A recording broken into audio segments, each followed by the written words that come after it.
अस्सलाम वालेकुम my dear viewers, welcome to my YouTube channel. तो आज मैं आप लोगों के लिए एक नया टॉपिक लेके आया हूँ जो कि हमारे पास है डायमेंशन। डायमेंशन को तो ये एक बहुत बड़ी टॉपिक है, इसे मैं पार्ट्स में डिवाइड करूंगा ताकि आप लोगों को अच्छी तरह समझ आ जाए। सही, अब इसकी डिफिनेशन से स्टार्ट कर देते हैं कि इसकी डिफिनेशन कुछ यूं होगी कि डायमेंशन इज क्वालिटेटिव analysis,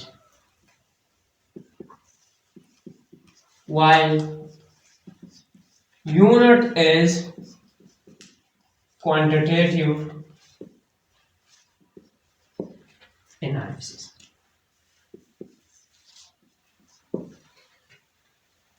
जो डायमेंशन है ये क्वालिटेटिव एनालिसिस है और यूनिट जो है ये क्वांटिटेटिव एनालिसिस है। सपोज करें मैं आप लोगों को ये डिफिनेशन समझाना चाहता हूँ। सही, कि सपोज करें आप लोगों ने किसी चीज की मास को मेजर करना है, तो आप लोग क्या कर सकते हैं, ग्राम में भी मेजर कर सकते हैं, इससे बड़ी यूनिट जो कि है किलोग्राम उसमें भी मेजर कर सकते हैं, इससे बड़ी यूनिट आप लोग जो ले सकते हैं स्लैब, इसमें भी आप लोग क्या कर सकते हैं, मास को मेजर कर सकते हैं।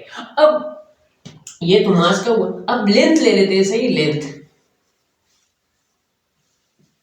लेंथ तो लेंथ को आप सेंटीमीटर में भी, मीटर में भी, किलोमीटर में भी मेजर कर सकते हैं, माइल में भी मेजर कर सकते हैं, लाइट ईयर ये भी एक क्या है, लेंथ की एक यूनिट है। सही, इस तरह अगर मैं टेम्परेचर ले लूं, टेम्परेचर टेम्प, तो इसे आप लोग केल्विन में भी मेजर कर सकते हैं, सेंटीग्रेड में भी मेजर कर सकते हैं और फ़ारेनहाइट में भी मेजर कर सकते हैं। लेंथ, मास, सही है, टेम्परेचर, तो इस तरह हो जाएगा। अब आप लोग क्या कर सकते हैं, अगर आप लोगों ने एक मास को ले लिया तो आप लोग अगर इसे डिफरेंट यूनिट्स में मेजर करना चाहेंगे तो ये आप लोगों के पास क्या होगी, क्वांटिटेटिव एनालिसिस होगी। अब ये क्वांटिटेटिव एनालिसिस किस तरह होगी, सपोज करें आप लोगों ने किसी चीज की मास मेजर की, पहली दफा आप लोगों ने 1 ग्राम ले ली, तो इसमें कितनी क्वांटिटी थी, 1 ग्राम। दोबारा आप लोगों ने किस यूनिट में मेजर किया, केजी में, और आप लोगों ने 1 केजी मास किसी चीज के ले ली, तो इसमें क्वांटिटी कितनी थी, 1 केजी थी। और अगर स्लग में ले लिया तो 14.6 केजी थी। सही, 1 स्लग में इतनी क्वांटिटी थी। अब ये तो ये क्वांटिटेटिव एनालिसिस आप लोग कर रहे हैं, लेकिन इसमें एक बात जो कॉमन है वो है मास की क्वालिटी। सही है, तो सही है, ये क्वालिटी। अब डायमेंशन क्या चीज स्टडी करती है, डायमेंशन क्वालिटेटिव एनालिसिस करती है। सही है, तो हम मास की जो एनालिसिस करते हैं ना, डिफरेंट यूनिट्स की करते हैं मास की, लेकिन उसमें एक क्वालिटी है, वो क्या है, वो है मास। तो ये हमारे पास क्वालिटेटिव एनालिसिस होगी, वाइल यूनिट्स क्या होगी, क्वांटिटेटिव एनालिसिस होगी। सही है, ये एक डिफिनेशन हो गई। अब मैं इसकी दूसरी डिफिनेशन आप लोगों को समझाना चाहता हूं।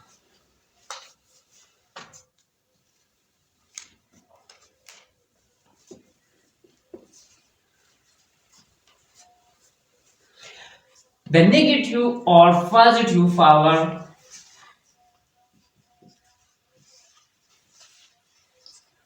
of फंडामेंटल यूनिट से मेरा मतलब है बेस यूनिट, जो कि मैंने यहां पर लिख के, सही, फंडामेंटल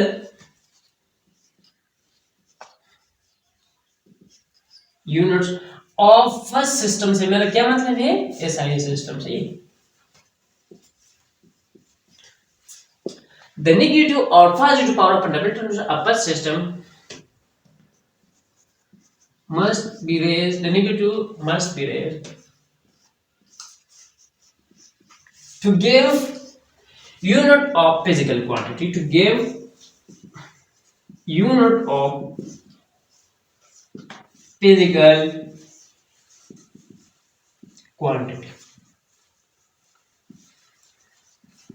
quantity। सही है, अब ये डिफिनेशन में आप लोगों को जरा समझाना, तो इसके लिए मैं एक एग्जांपल ले लेता हूं। फर्ज करें आप लोगों ने एक एग्जांपल ले लिया, आप लोगों ने एक एग्जांपल ले लिया, एक एग्जांपल जैसे मैं ले लेता हूं वेलोसिटी। तो वेलोसिटी के तो आप लोगों को पता है कि वेलोसिटी क्या है, यो distance divide by time, displacement divide by time, या मैंने स्पीड ले लिया तो वो हमारे पास हो जाएगा डिस्टेंस डिवाइड बाय टाइम। अब मैं ले लेता हूँ स्पीड, सपोज करें स्पीड ले लेते हैं, सही है, तो डिस्टेंस डिवाइड बाय क्या हुआ, टाइम। अब इसकी मैं डायमेंशन लिखना चाहता हूँ, सही है, तो डिस्टेंस हम किस चीज में मेजर करते हैं, लेंथ है ना, एक लेंथ है, तो इसे हम मीटर सेंटीमीटर सही इस तरह लिख सकते हैं। लेकिन लेंथ की यूनिट क्या है, मीटर, लेकिन उसके लिए हम एल लिखते हैं, डायमेंशन एल लिखते हैं। और एक बात आप लोगों को जरूर याद रखनी चाहिए कि इस डायमेंशन को हम क्या करते हैं, स्क्वायर ब्रैकेट में बंद करते हैं, सही है। अब इसकी डायमेंशन क्या होगी, इस ये तो क्या है, इसकी डायमेंशन एल, तो एल को बंद कर देते हैं और ये हो जाएगी टी, क्योंकि टाइम है, टाइम की डायमेंशन, टाइम की यूनिट सेकंड है, लेकिन इसकी डायमेंशन जो हम लिखते हैं तो टी को स्क्वायर ब्रैकेट में हम क्या करते हैं, बंद करते हैं। अब मैंने इसको बंद कर दिया, अब ये ऊपर आ जाएगा, सही। वैसे यहां पर लिख लेते हैं माइनस टी पावर 1 और ये हो जाएगा माइनस टी पावर -1, तो ये कैंसिल आउट हो जाएगा। तो इसका क्या हो जाएगा, डायमेंशन यू हो जाएगा कि एल टी पावर -1। अच्छा जी, तो अब इस डिफिनेशन को देखिए कि द नेगेटिव और पॉजिटिव पावर, यहाँ पर पॉजिटिव, यहाँ पर नेगेटिव है, अब फंडामेंटल यूनिट्स ऑफ बस सिस्टम, तो ये फंडामेंटल यूनिट्स हो गए ना, सही है, फंडामेंटल यूनिट्स है ना, 7 यूनिट्स है आप लोगों के पास, बेस यूनिट्स हैं, must be raised to give unit of a physical quantity। ये एक फिजिकल क्वांटिटी है, जो कि फिजिकल क्वांटिटी से मेरा मतलब क्या है, derived quantity, derived physical quantity, derived physical quantity, सही है। आप लोगों को याद रखनी चाहिए कि डिराइव्ड फिजिकल क्वांटिटी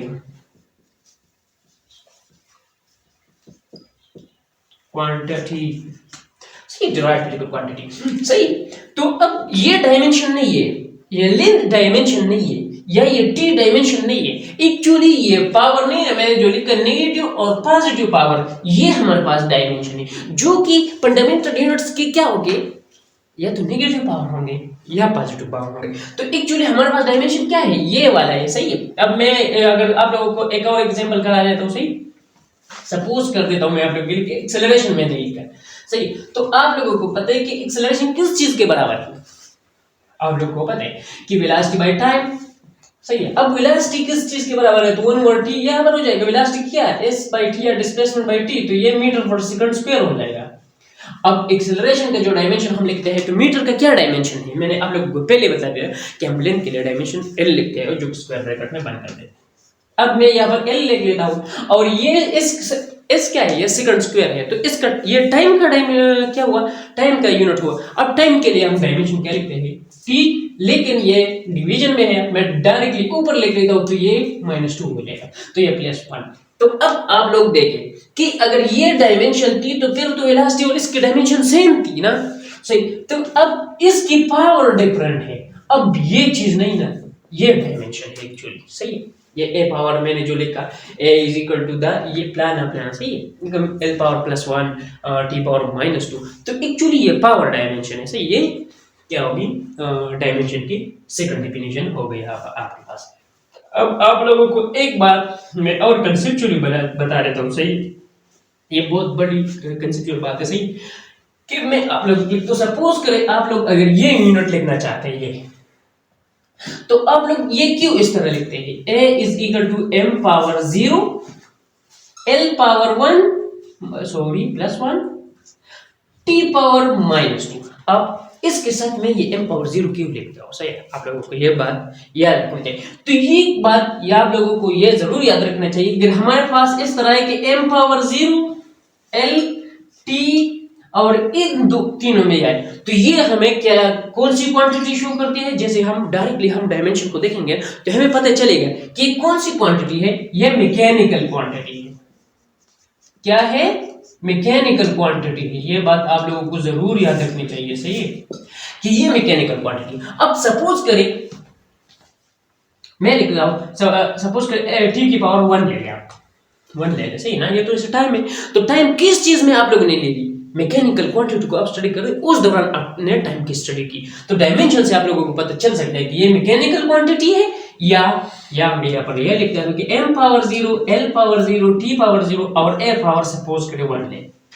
सही, तो अब एम्पेयर के साथ एम्पेयर करंट है एम्पेयर के साथ। अब ये क्वांटिटी हमें कौन सी क्वांटिटी, ये हमें कौन सी, ये डायमेंशन जो है ना, ये डायमेंशन वाली, ये वाली जो डायमेंशन है, मैं स्क्वायर ब्रैकेट में बंद कर दूँ। सही है, मैंने आप लोगों से पहले ही कहा कि इसको स्क्वायर ब्रैकेट में आप लोग बंद कर लिया करें। अब मैं लिखता हूँ m पावर 0 स्क्वायर ब्रैकेट में, l पावर 0 स्क्वायर ब्रैकेट में, t पावर 0 स्क्वायर ब्रैकेट में और a पावर 1। अब ये हमें कौन सी क्वांटिटी शो करती है, तो ये हमें इलेक्ट्रिकल क्वांटिटी शो करेगी। इलेक्ट्रिकल क्वांटिटी, क्योंकि डायमेंशन हमें नेचर शो करती है। अब इसकी नेचर क्या है, इस डायमेंशन की, ये एक इलेक्ट्रिकल क्वांटिटी है जो हम इलेक्ट्रिकल में स्टडी करेंगे। सही है, अब मैंने लिखा कि m power 0 l power 0 t power 0 और सपोज करें k पावर 0, डायमेंशन है ही नहीं, 0 है पावर। सही है, अब लेकिन अगर ये इसका डायमेंशन 0 है तो ये तो 1 के बराबर होगा ना, ये तो 1 के बराबर होगा। और अगर इसकी भी पावर 0 है, m power 0 l power 0 t power 0, तो ये भी तो 1 के बराबर हुआ। तो फिर इन और इस दोनों में डायमेंशन में क्या फर्क है, तो आप लोगों को डायरेक्टली पता चलेगा। जैसे आप लोगों ने के को देखा तो आप लोगों को पता चलेगा कि कौन सी क्वांटिटी है, थर्मोडायनामिक्स वाली क्वांटिटी है, थर्मोडायनामिक्स। तो इस तरह आप लोग के पावर 0 के साथ ये क्यों लिखते हैं कि, सही है, मैं इसके साथ लिख लेता हूँ m पावर 0 l पावर 0। सही, अगर इसके साथ a पावर 0 कर दिया गया तो इलेक्ट्रिकल क्वांटिटी बनेगी। तो ये आप लोगों के साथ आज के लिए शेयर करना था। इंशाल्लाह मैं कल तकरीबन इस पर फर्दर बात करूंगा। सही है, अगले टॉपिक में कल इंशाल्लाह मैं लेक्चर लूंगा। अल्लाह हाफिज़।